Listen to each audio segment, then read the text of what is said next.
ہم سب یہ جانتے ہیں کہ عورت کی خوبصورتی اور مرد کی طبیعتوں کا ان کی طرف مائل ہونا، یہ دونوں باتیں دونوں ہی صنفوں کی زندگی میں بہت سارے مسائل پیدا کرتی ہیں۔ کنوارے ہوں یا شادی شدہ، اس فتنے کی وجہ سے ہر طرح کے لوگ مصیبت میں پڑ جاتے ہیں۔ اس فتنے کی دو صورتیں ہیں۔ ایک صورت تو یہ کہ غیر محرم یا غیر محرمہ کی طرف دل مائل ہو جائے، اس کو عشق مجازی بھی کہتے ہیں۔ اس دور میں اس اٹریکشن کے تباہی کے منظر ہر جگہ دیکھے جا سکتے ہیں۔ جہاں نوجوان بچے بچیاں اس فتنے کا شکار ہو جاتے ہیں، وہاں وہ اچھی تعلیم حاصل کرنے، ہنر سیکھنے اور خود کو مستقبل کے لیے قابل اور باصلاحیت بنانے سے محروم رہ جاتے ہیں۔ اور جہاں شادی شدہ مرد یا خاتون اس فتنے میں پڑ جاتے ہیں، وہاں بسے بسائے گھر اجڑ جاتے ہیں۔ گناہ کمانے کے علاوہ اس سب کی وجہ سے عزت و وقار کی کمی، لڑائی جھگڑے بھی ہوتے ہی رہتے ہیں، یہاں تک کہ بعض دفعہ خون خرابے، خودکشی تک نوبت پہنچ جاتی ہے۔ ہمارے اکثر گھروں میں ایسے مسائل دن بدن بڑھتے ہی جا رہے ہیں۔ ہمیں اس کی برائی کا علم ہے۔ ہمیں یہ بھی پتا ہے کہ پردہ کرنے سے ان مسائل پر روک لگ جاتی ہے۔ ہم جانتے ہیں کہ مرد اپنی حد میں رہے اور عورت اپنے دائرے کے اندر رہے تو ان پریشانیوں سے بچنا صرف ممکن نہیں بلکہ یقینی ہے۔ ہم یہ جانتے ہیں کہ بے پردگی حرام ہے، گناہ ہے، بری چیز ہے۔ غور کرنے کی بات ہے کہ ہم سب جانتے ہیں، اس کے باوجود ہم اپنی حدوں میں کیوں نہیں رہ پا رہے ہیں؟ کیا وجہ ہے کہ پردہ کرنا ناممکن محسوس ہونے لگا ہے؟ بلکہ اس سے بھی بڑھ کر بعض لوگ تو پردے کے نظام پر سوال کرنے لگ رہے ہیں کہ پردے کے معاملے میں اسلام میں اتنی سختی کیوں ہے؟ اس کا جو جواب ہے کہ پردہ کیوں فرض ہے اور کس طرح پردہ کیا جا سکتا ہے، اس پر ہم بعد میں بات کریں گے۔ لیکن ابھی میں ایک اہم بات کی طرف توجہ دلانا چاہتی ہوں کہ کچھ تو ایسا ہوا ہے جس کی وجہ سے لوگ نہ پردہ کرنا چاہتے ہیں اور نہ ہی پردہ کرنے کے بارے میں کچھ سننا چاہتے ہیں۔ اس وجہ کی ہوتے ہوئے اگر ان لوگوں کو کروڑوں مرتبہ بھی پردے کا حکم سنا دیا جائے، قرآن و حدیث سے دلیلیں بتائی جائیں، بے پردگی کا عذاب سنا دیا جائے، پھر بھی ان پر کوئی اثر ہوتا نظر نہیں آتا۔ تھوڑا آگے چل کر بتاتی ہوں کہ وہ وجہ کیا ہے۔ اس فتنے کی دوسری صورت یہ ہے کہ جس کے ساتھ شادی ہو چکی ہے، اپنی بیوی یا شوہر، اسی کی طرف ضرورت سے زیادہ دل مائل ہونا، یہ اٹریکشن بھی فتنہ ہے۔ یہ بات لوگوں کے خواب و خیال میں بھی نہیں ہے۔ اس وجہ سے اس سے ہونے والی تباہی و بربادی کو بربادی بھی نہیں سمجھتے۔ اس طرح سے یہ فتنہ پہلے والے فتنے سے زیادہ بڑا ہو جاتا ہے، کیونکہ غیر محرم کی طرف دل مائل ہونے کو جب بندہ خود برا جانے یا آس پاس والے برا جانے تو ہو سکتا ہے کہ کسی طرح اسے اس برائی سے رکنے کا بھی خیال آ جائے۔ لیکن اس دوسری صورت میں میاں بیوی کا ایک دوسرے کی طرف ضرورت سے زیادہ مائل ہونا نہ انہیں خود غلطی کا احساس دلاتا ہے، نہ کوئی اور دلا سکتا ہے، جس کی وجہ سے وہ اس فتنے سے باہر نکلنے کی سوچتے بھی نہیں۔ اس طرح زندگی بھر وہ اس فتنے میں مبتلا رہ جاتے ہیں۔ شاید کسی کو یہ خیال پریشان کر رہا ہو کہ میاں بیوی کا آپسی لگاؤ کیسے فتنہ ہو سکتا ہے۔ آگے بڑھنے سے پہلے اس بات پر دلیل پیش کر کے اس پریشانی کو دور کر دیتی ہوں۔ پہلی دلیل اللہ تعالیٰ کا فرمان ہے، تم فرماؤ اگر تمہارے باپ اور تمہارے بیٹے اور تمہارے بھائی اور تمہاری عورتیں اور تمہارا کنبہ اور تمہاری کمائی کے مال اور وہ سودا جس کے نقصان کا تمہیں ڈر ہے اور تمہارے پسند کے مکان، یہ چیزیں اللہ اور اس کے رسول اور اس کی راہ میں لڑنے سے زیادہ پیاری ہوں تو راستہ دیکھو، یعنی انتظار کرو یہاں تک کہ اللہ اپنا حکم لائے، اور اللہ فاسقوں کو راہ نہیں دیتا۔ سورہ توبہ آیت نمبر 24۔ بیوی، بچوں، شوہر اور حلال مال و دولت سے لگاؤ ہونا چاہیے، یہ ضروری بھی ہے، لیکن اس کے ساتھ ساتھ یہ بھی یاد رہنا چاہیے کہ اس لگاؤ سے بڑھ کر اپنے مالک سے لگاؤ ہونا ضروری ہے۔ اس آیت میں صاف طور پر بتا دیا گیا ہے کہ ہر جائز و محبوب چیز سے بڑھ کر اللہ اور اس کے رسول اور دین کی محبت ہونی چاہیے۔ جس نے اپنی بیوی، بچوں اور مال کی محبت کو اللہ اور اس کے حبیب صلی اللہ علیہ وسلم اور دین کی محبت سے زیادہ سمجھا، اس آیت میں اللہ تعالیٰ نے اسے سخت تنبیہ کی ہے، وارننگ دی ہے، اور ایسوں کو ڈراتے ہوئے ارشاد فرمایا ہے، انتظار کرو یہاں تک کہ اللہ اپنا حکم اور فیصلہ لائے۔ وہ فیصلہ ایسا ہوگا کہ ان کی اس حرکت کی وجہ سے وہ جس کے لائق ہیں، اللہ تعالیٰ ان کو اس حال میں پہنچا دے گا۔ پھر اس آیت کے آخر میں ایسوں کو فاسق فرمایا ہے، اور فرمایا ہے کہ ان کو اللہ تعالیٰ اپنی طرف ہدایت نہیں دے گا، کیونکہ یہ لوگ سب سے زیادہ محبت کے مستحق جو اللہ اور اس کے رسول ہیں ان سے زیادہ دوسروں سے محبت کرتے ہیں، تو اللہ انہیں اپنی جانب راہ نہیں دے گا۔ جو سب سے زیادہ اللہ سے محبت کرتے ہیں، اللہ انہیں ہی اپنی طرف ہدایت اور توفیق دیتا ہے۔ اس دلیل سے معلوم ہوا کہ شوہر کا بیوی کی طرف اور بیوی کا شوہر کی طرف اس طرح مائل ہونا کہ اللہ اور اس کے رسول کے حکم سے پڑھ کر ان کو آپسی رضامندی زیادہ ضروری لگے، اللہ اور اس کے رسول کی ناراضگی سے زیادہ وہ آپسی ناراضگی کو اہمیت دیں، دین کی حفاظت سے زیادہ انہیں اپنے رشتے کی حفاظت کی فکر ہو، اور اس طرح کی بہت ساری علامتیں ہیں جن سے معلوم ہوتا ہے کہ دین کی محبت سے زیادہ آپسی محبت ہے۔ اگر ان کے درمیان ایسی ہی محبت اور لگاؤ ہے تو پھر وہ محبت بھی شیطانی ہے جو شیطانی کام کرواتی ہے۔ بیوی یا شوہر کی مانگ پوری کرنے کے لیے، اس کو خوش کرنے کے لیے، اس کو آرام پہنچانے کے لیے اس کی محبت میں ناجائز کام کرنے کا سلسلہ شروع ہو جاتا ہے۔ اس طرح یہ لگاؤ بھی فتنہ ہے۔ دوسری دلیل حدیث مبارکہ ہے، اللہ کے رسول صلی اللہ علیہ وسلم نے ارشاد فرمایا، مجھے تمہارے اوپر سب سے زیادہ عورت کے فتنے کا خوف ہے، جبکہ وہ سونے کے کنگنوں سے سجی ہوں گی، شام کے نرم و ملائم یعنی مہنگے کپڑے پہنیں گی، پھر وہ مالدار کو تھکا دیں گی اور مفلس شخص کو اس چیز کا مکلف بنا دیں گی جس کی وہ استطاعت نہ رکھے گا۔ حوالہ مصنف ابن ابی شیبہ۔ اس حدیث کے عین مطابق اس دور کے گھریلو حالات ہیں۔ پہلے مالدار گھر کی یا خوبصورت بیوی گھر لائی جاتی ہے، پھر اس کے ناز نخرے پورے کرنے میں پوری زندگی گنوانی پڑتی ہے، یا پھر بیوی مالدار گھر کی نہ بھی ہو لیکن اس کی طرف دل کا میلان ضرورت سے زیادہ ہو تو اس بندے کی بھی یہی حالت ہو جاتی ہے کہ بندہ اگر مال کمانے والا ہے تو کما کما کر تھک جاتا ہے، اور اگر کم کمائی والا ہے تو ہمیشہ پریشان رہتا ہے۔ اس سے آگے بڑھ کر جو حرام و حلال کی تمیز چھوڑ دیتا ہے اور اللہ کے دین کو چھوڑ کر بیوی کی مرضی پر چلتا ہے، وہ تو بری طرح بربادی کا شکار ہو جاتا ہے۔ عورت کے اس فتنے کا زیادہ خوفناک ہونا آپ سمجھ ہی چکے ہوں گے۔ اس کی تباہی و بربادی سے شاید ہی کوئی گھر خالی ہو، الا ماشاء اللہ۔ اس تباہی کو روکنے کا طریقہ یہ ہے کہ اسلامی تعلیم کے حساب سے زندگی گزاری جائے، لیکن پہلی صورت کی طرح اس صورت میں بھی لوگ علاج اختیار کرنا نہیں چاہتے۔ جس طرح پردے کے بارے میں اللہ کا حکم سننے سے بھاگتے ہیں، اسی طرح رہن سہن کے معاملات میں بھی دین کا حکم سننے سے بھاگتے ہیں۔ غور کرنے کی بات ہے کہ ایسی کیا وجہ ہے کہ لوگوں کو اس فتنے کے حوالے سے بے حساب تکلیفیں اٹھانا تو گوارا ہے، لیکن پردہ کرنا اور اسلام کے مطابق گھر میں ماحول بنانا، اللہ کے فیصلوں پر چلنا گوارا نہیں۔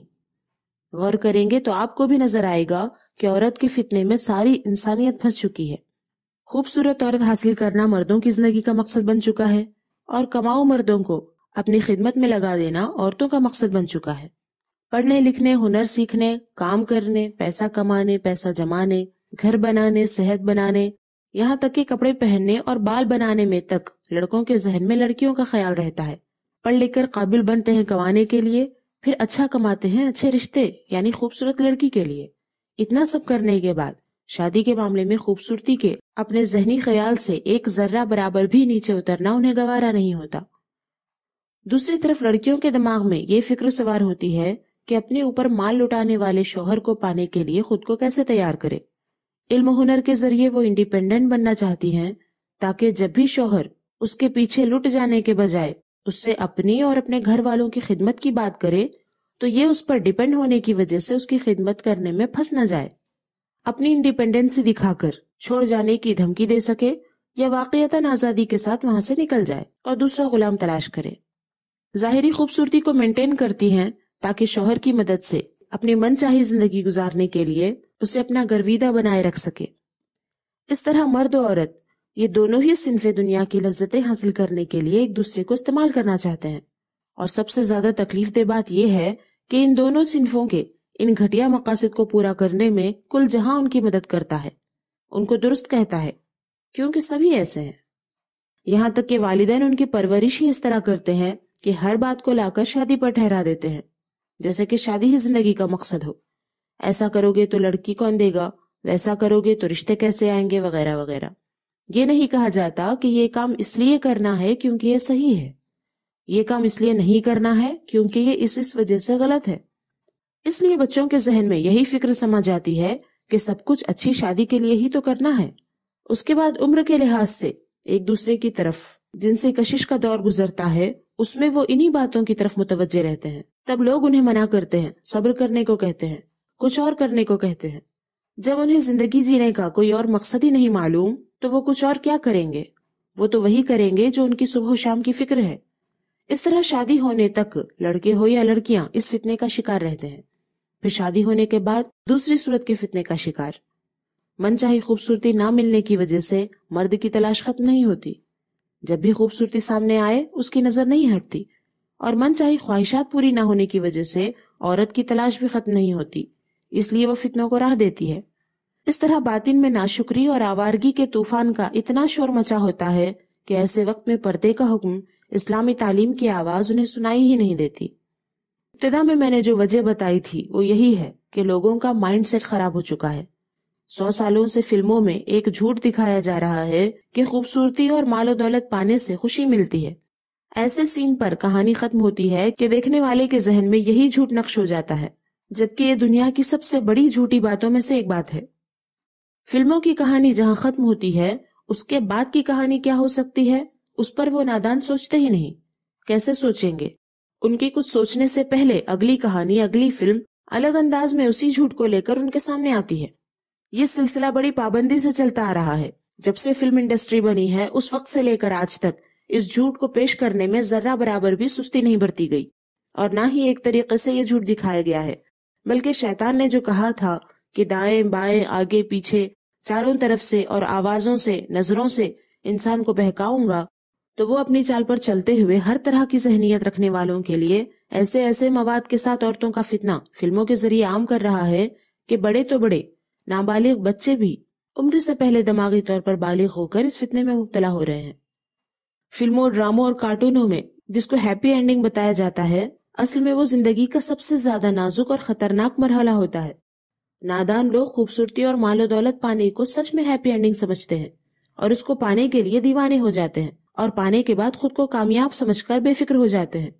ان کی مثال ایسی ہے جیسے کہ گہری کھائی کے اوپر پل ہو، پل پر ایک جگہ ایسی ہو جو سب سے زیادہ کمزور ہو، اور اس کی وجہ سے پل کبھی بھی ٹوٹ سکتا ہو، اور اس حصے کو آپ کے دشمن نے بہت خوبصورت بنا دیا ہو تاکہ آپ وہاں پہنچنے کے لیے بےتاب ہو جائیں اور وہاں پہنچ کر ہلاک ہو جائیں۔ آپ اس پر چلتے چلتے سب سے نازک اور تنگ حصے پر جب پہنچ جائیں تو اس کی ظاہری خوبصورتی کو دیکھ کر خوش ہو جائیں اور وہیں رہنے کا فیصلہ کر لیں، پھر وہیں سو جائیں۔ تو سوچیے آپ کا کیا انجام ہو سکتا ہے۔ کوئی اندھا بھی ایسی جگہ پہنچنے کی خواہش اور وہاں پہنچ کر سو جانے کا تصور بھی نہیں کرے گا، اور جو انسان ایسا کام کرے گا اس کا گرنا اور مرنا تو یقینی ہے۔ بالکل اسی طرح زندگی میں سب سے زیادہ آزمائش والی چیزوں کو پانے کی خواہش کرنے والے اور ان آفتوں میں پڑھ کر بے فکر ہونے والے ظاہری اندھوں سے گئے گزرے ہیں۔ وہ باطنی اندھے لوگ ہیں جو زندگی کی حقیقت سے اندھے ہیں۔ اگر کسی کی کچھ نظر سلامت ہو تو اس کو بچانے کا ایک طریقہ یہ ہے کہ اسے بتایا جائے کہ یہ پل کمزور ہے، راستہ بھی باقی ہے، منزل بہت دور ہے، اور یہ پل کا نازک حصہ ہے جہاں پہنچ کر تم خوش ہو رہے ہو، اور یہ کبھی بھی ٹوٹ سکتا ہے۔ یہاں رکنے اور اس جگہ پڑے رہنے سے تم ضرور ہلاک ہو جاؤ گے۔ اللہ تعالیٰ کا فرمان ہے، اور سمجھاؤ کہ سمجھانا مسلمانوں کو فائدہ دیتا ہے۔ سورہ ذاریات آیت نمبر 55۔ جس کے دل میں ایمان ہوتا ہے اس کو اگر کوئی نصیحت کرے تو وہ نصیحت سے فائدہ حاصل کرتا ہے۔ اس لیے رسول اللہ صلی اللہ علیہ وسلم نے مسلمانوں کو حقیقت بتائی اور نصیحت فرمائی، اور فرمایا ان الدنیا حلوۃ خضرۃ وان اللہ تعالی مستخلفکم فیہا فینظر کیف تعملون فاتقوا الدنیا واتقوا النساء۔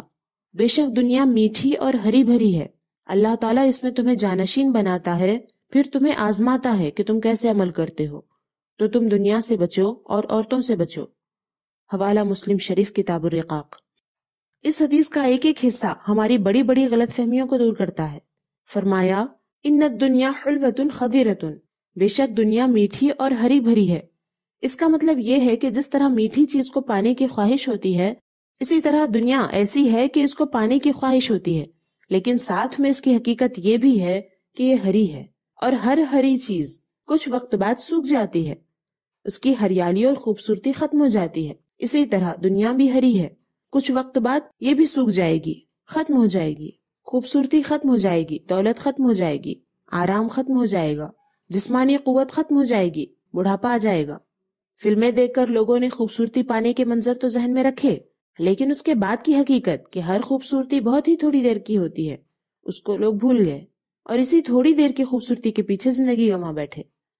کیا کبھی ایسا ہوا ہے کہ آپ بازار سے سبزی ترکاری لانے گئے ہوں تو بھنڈی لینے کے لیے آپ 10 یا 12 دکان گئے ہوں تاکہ سب سے خوبصورت بھنڈی کو آپ پا سکیں؟